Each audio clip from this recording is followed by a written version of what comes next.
नमस्कार दोस्तों, मैं पीयूष गोयल और मेरे चैनल में गाइस आपका स्वागत है। और गाइस आज हम देखने वाले हैं बहुत ही इम्पोर्टेंट टॉपिक के लिए। और इस टॉपिक में हम कवर करने वाले हैं। अगर आपके पास भी एक प्राइवेट लिमिटेड कंपनी है या फिर सेक्शन 8 कंपनीज है, ठीक है, तो आपके ऊपर जो है अभी इस अक्टूबर और नवंबर से पहले पहले आपको एक बहुत ही इम्पोर्टेंट कंप्लाइंस जो कि एमसीए ने इंट्रोड्यूस किया था इन 2023 के अंदर, वो फुलफिल करना है। अदरवाइज आप पर काफी ज्यादा हैवी पेनल्टीज यहाँ पर आ सकती है। तो आप ये इंश्योर करें this compliance will be followed on और बिफोर दिस ड्यू डेट। तो आज हम इस कंप्लाइंस को यहाँ पे डिस्कस करने जा रहे हैं गाइस। और this this is the compliance, it is dematerialisation of securities of private limited companies. ठीक है, तो बिफोर दैट, इससे पहले प्रोविजन ये हुआ करता था कि जो भी पब्लिक कंपनीज है, जैसे कि listed companies, unlisted public companies, ठीक है, लिस्टेड कंपनीज को तो मैंडेटरी है कि उनकी जो सिक्योरिटीज है वो डीमेटलाइज फॉर्म में ही होगी ऑब्वियसली। बट 2018 के अंदर अनलिस्टेड पब्लिक कंपनीज के ऊपर भी ये मैंडेटरी कर दिया था कि जो भी उनकी सिक्योरिटीज होगी वो केवल डीमेटलाइज फॉर्मेट में ही होगी। चाहे किसी भी टाइप की सिक्योरिटी हो, like equity share, preference share, bonus issue हो गया, ये डिवेंचर्स हो गए, वो सारा डीमेटलाइज फॉर्म में ही होगा। क्योंकि फिजिकल अगर कोई भी होल्डिंग्स होती है तो उसके अंदर काफी ज्यादा रिस्क होती है। ठीक है, और इसके अलावा स्टैम्प ड्यूटी मल्टीपल टाइम्स लगती है। तो इन सभी चीजों में जो है डीमेटलाइजेशन काफी ज्यादा इंपॉर्टेंट हो जाता है। तो अब हम यहाँ पे नोटिफिकेशन की बात करते हैं डिटेल के अंदर। तो बेसिकली जो नोटिफिकेशन है ये आया था prospect companies prospectus and allotment of securities rule 2014, इसका नाम दिया था। ठीक है, तो इसमें ये बताया था कि जो भी डीमेटलाइजेशन ऑफ सिक्योरिटीज के प्रोविजंस है अब वो प्राइवेट लिमिटेड कंपनीज पर भी लगने वाले हैं।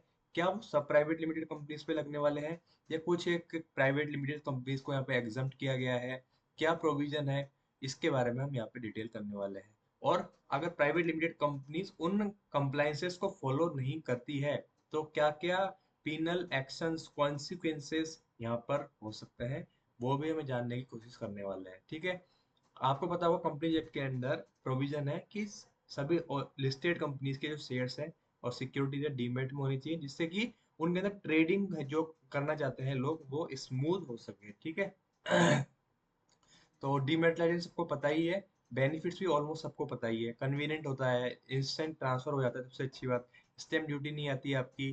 ठीक है, आपको शेयर लॉस्ट हो जाएंगे या शेयर जल गए, शेयर सर्टिफिकेट जल गए, इसके रिगार्डिंग कोई इशू नहीं रहता। ठीक है, ये अच्छी बात होती है यहाँ पे। अब हम यहाँ देखते हैं कि किन किन को यहाँ पे प्राइवेट लिमिटेड कंपनीज को शेयर्स जो है डीमेट में रखने पड़ते हैं, और मैं प्रोसेस भी बताऊंगा आपको कि किस तरीके से आप अपने शेयर्स को डीमेटलाइज करा सकते हैं। प्राइवेट लिमिटेड बेसिकली कंपनीज के बारे में, पब्लिक लिमिटेड कंपनीज है वो भी प्रोसेस ऑलमोस्ट सेम रहता है। ठीक है, तो मैं आपको एक जो है डायग्राम से भी यहाँ पे समझाने की कोशिश करूंगा। ठीक है, तो आपको जो है इसके अंदर जो जो कंपनीज है, अब हम यहाँ पे देखेंगे कि वाट काइंड ऑफ, सबसे पहला ये डाउट क्लियर करेंगे कि क्या सभी टाइप की सिक्योरिटी यहाँ कवर है। बिल्कुल, सभी टाइप की सिक्योरिटीज को आपको डीमेटलाइज कराना है, चाहे इक्विटी शेयर हो, प्रेफरेंस शेयर हो, डिवेंचर हो, वारंट हो। ठीक है, अब हम देखेंगे कि किन किन प्रोविजंस को हमको यहाँ पे कंप्लाई करना है एट द टाइम ऑफ डीमेटलाइजेशन। ठीक है, तो आपको section 134 companies act in in read with section 92, 143, 149, 178, 186, 188। ठीक है, अब हम देखेंगे प्रोसेस। प्रोसेस के लिए आपको डिपॉजिटरी का सिलेक्शन करना होगा। ठीक है, वो एनएसडीएल या सीडीएसएल जो भी जिसमें से आप चूज करना चाहते हैं वो कर सकते हो। देश में दो डिपॉजिटरी है। ठीक है, इसके बाद आपको डिपॉजिटरी पार्टिसिपेंट से इंटरेक्शन करना होगा। इन्वेस्टर डायरेक्टली एंगेज नहीं हो सकता डिपॉजिटरी से। डिपॉजिटरी ने क्या है, अपने डीपी डिपॉजिटरी पार्टिसिपेंट बना रखे हैं जो कि क्या है, इंटरेक्ट करते हैं जनरल पब्लिक से। ठीक है, और ये इन्वेस्टर और डिपॉजिटरी के मीडिएटर के तरह काम करते हैं। ठीक है, तो ये सर्विस अपन को डीपी से लेनी पड़ेगी, डीपी का पास रजिस्ट्रेशन कराना पड़ेगा आपको। ठीक है, डीपी जैसे बैंक्स हो गए काफी सारे, कॉमर्शियल बैंक्स हो गए, स्टॉक ब्रोकर्स हो गए, ये सारे डीपी होते हैं। इसके बाद एग्रीमेंट के साथ हमको एग्जीक्यूट करना होगा, इलेक्ट्रॉनिक होल्डिंग करानी होगी, ट्रांजेक्शन फैसिलिटेशन करना होगा। ठीक है, इस तरीके से जो है ये पूरा प्रोसेस रहेगा आपका।